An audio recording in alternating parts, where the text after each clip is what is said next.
What's going on, guys? We got this 0506 in for that PBM touch. It's kind of a lot of little unknown stuff with the car. We're gonna dig into the car, see what the car has.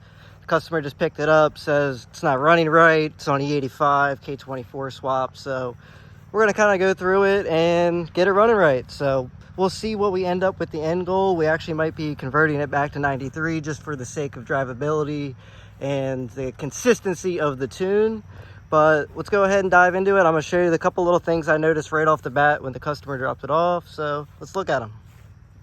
So first glance, pop the hood, she's looking good. She's got that nice RBC on there. She's got some Hasport motor mounts, still has power steering, still has AC.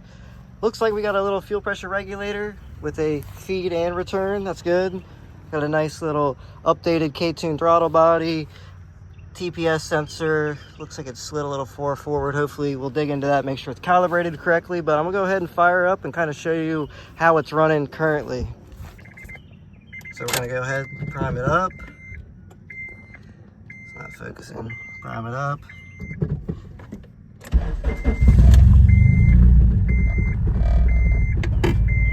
She's idling super low, maybe like 300, 400 RPM. And pretty much when you try to give it any bit of gas, she wants to stall on you. But a couple things I've noticed, like I said, the really low idle, which you can get that taken care of, is the fuel pressure's a little low. And fuel pressure's a little low, but there's also a little fuel leak under the car too. Like I said, with it being on E85 and no flex fuel sensor, it's gonna be hard to have a consistent tune. But we're gonna get it pulled into the shop and start going over a couple things and try to get it running a little bit better. So first thing we're gonna do is turn the idle up with this aftermarket throttle body. We got the jam nut loose. So we start to bring that up.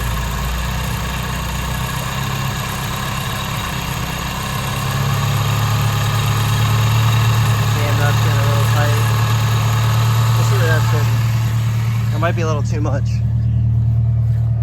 Yeah, a little too much. Back her down.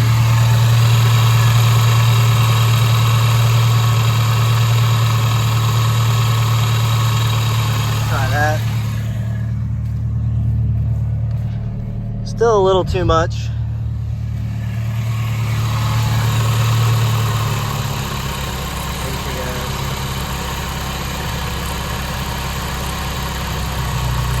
Go ahead, try to tighten this guy up.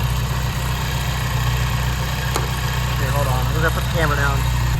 All right, we got the idle turned down. Fuel pressure is actually dropping, so the fuel leak might be decent, but we got her idling down where she should be. Maybe like 950, 800, something like that. So she's idling a lot better. All right, next up, we're gonna be adjusting the fuel pressure. So we're gonna want that above 40 or above. This one's on the 85, so 45 wouldn't hurt.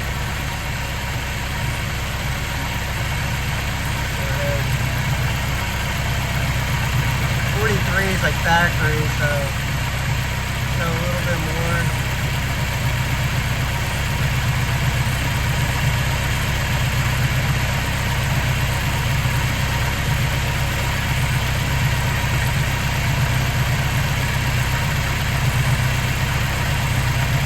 Turned it a lot, it's not really moving much, but I'll leave it right there. Go ahead, tighten it down. It could be because of that leak. We're just doing this to get it in the shop. So we'll see if it's still hesitant. Kind of dropping. Could be because of that leak, but definitely already a little bit better. That little snapping noise sounds like the tensioner over here. I hear a little bit of noise. Nothing too major, so let's go ahead and get it pulled into the shop.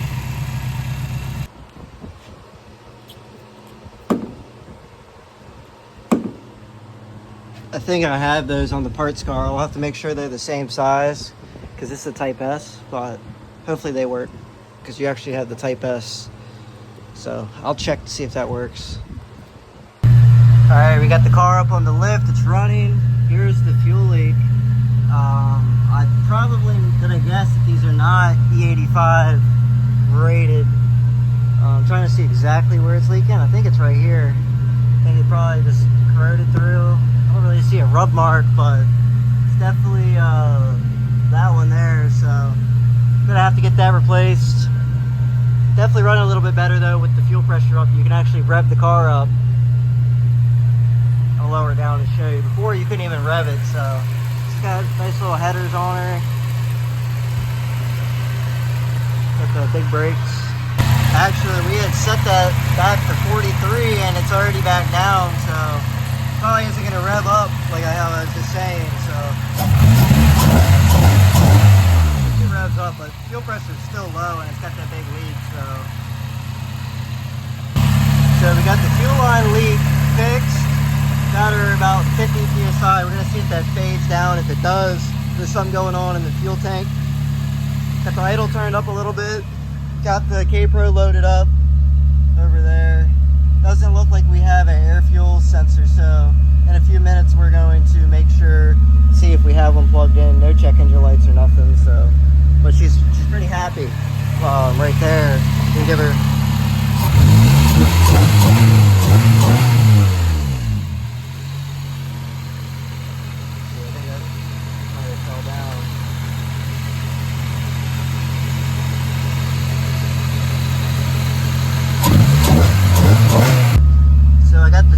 Temporarily fixed. I got the kpro and the tune loaded up. The sensor's not reading, so I can't read air fuel. But like I said, fuel light's temporary fixed. This line was leaking. It's got a tear in it somewhere, but she's idling good. Just gonna make sure the fan kicks on. Fuel pressure is set, but I'm gonna keep an eye on it because it's slowly fading off. So there might be something going on in the fuel pump, but now you can rev her up. She's good. Like I said, it was at 50, now it's at 40. It's still good. I'm gonna see if it falls a little bit more.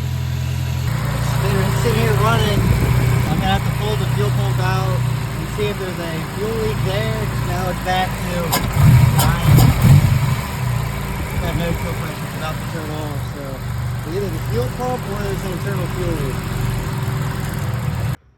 All right. We got the fuel pump running. I'm gonna go ahead, we're draining the 85. Got a little flow going, not much going on there. So we got 5 gallons of 93 to put in it. Try to get it just more consistent. Battling that fuel pressure issue still. So we're gonna drain this out, pull the fuel pump out and see what we're working with down in there.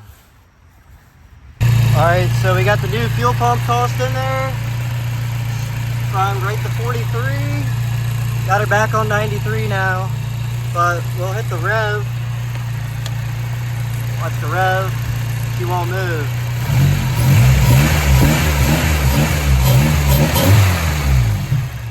So we're gonna throw a base map on it here in a few. It's still burning off a little bit of heat. We're gonna go ahead while it's still running, get this all buttoned back up. Got the old pump here. It was very dirty and corroded. Also the little tab for the filter was falling off. That was missing, so it's hard to say if there was ever one on there or what, but it's pretty dirty.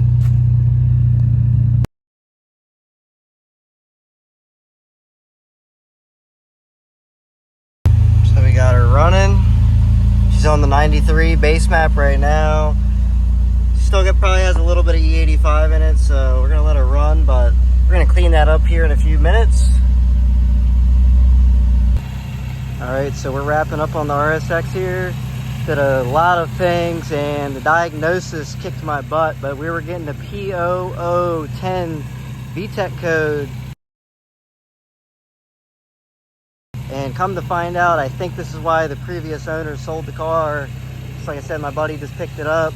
But it had new VTC solenoid, oil control solenoid in the side of the timing cover, and it had the new vtec actuator on the back. Well, as soon as you touched 3K or got close to it, it kept throwing the code, and after a bunch of diagnosis, swapping the battery from the back to the front, with doing some weird electronic load stuff and swapping 3 different sensors on and this and that, going through the diagnosis of checking resistance, continuity, connections, and connectors.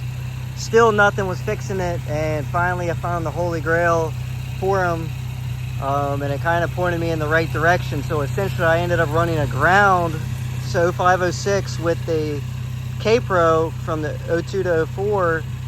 Got upgraded, got the adapter harness, all that, but essentially I had to run a ground solo wire from the VTC solenoid on the side of the timing cover to pin 23 on the ECU, and no more light. But things idling beautifully. Test drove it a little bit, got the base map on it, but it's idling good. Idling real good in there. Give it a few little revs. Tidied up a bunch of stuff as well.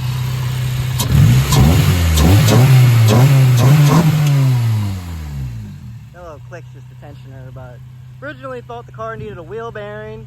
Ended up being whoever the last owner was left the axles loose. Not good. So a couple other small things with the vehicle, but nothing major. So we're gonna go ahead and call the owner and get him to pick it up. I think he'll be happy with it. A couple other small things I forgot to mention. We ran a new fuel line on the car. It was actually one I just had laying around from an old build to help save the customer some money, because these fuel lines are kind of compromised because they're not E85 line, and E85 was run through them. So like that one was leaking. We know we're gonna end up swapping those out later. So we also put a little different hose up here on the top. You know, it's not the prettiest, but it's better than the one that was taped on there to get go. Cleaned all the grounds, made sure all the grounds were good. You know, we got a little new hose over here that was kinked up before. Just kind of working with what he had. You know, we were on a budget, so yeah, new fuel line, gauge is mounted up, everything's configured, it's running great. One thing else I forgot to mention was that we did throw new brackets for the rear sway bar up, as long as with new bushings from the parts car over there. So this thing should be handling good. Good, just get you on the road and get you going. And he's already talking about coming back and addressing a few more things. You know, he just got the car, so we're just trying to get it going, you know. So, but I think he's going to be happy with it when he shows up, and that's the most important thing. So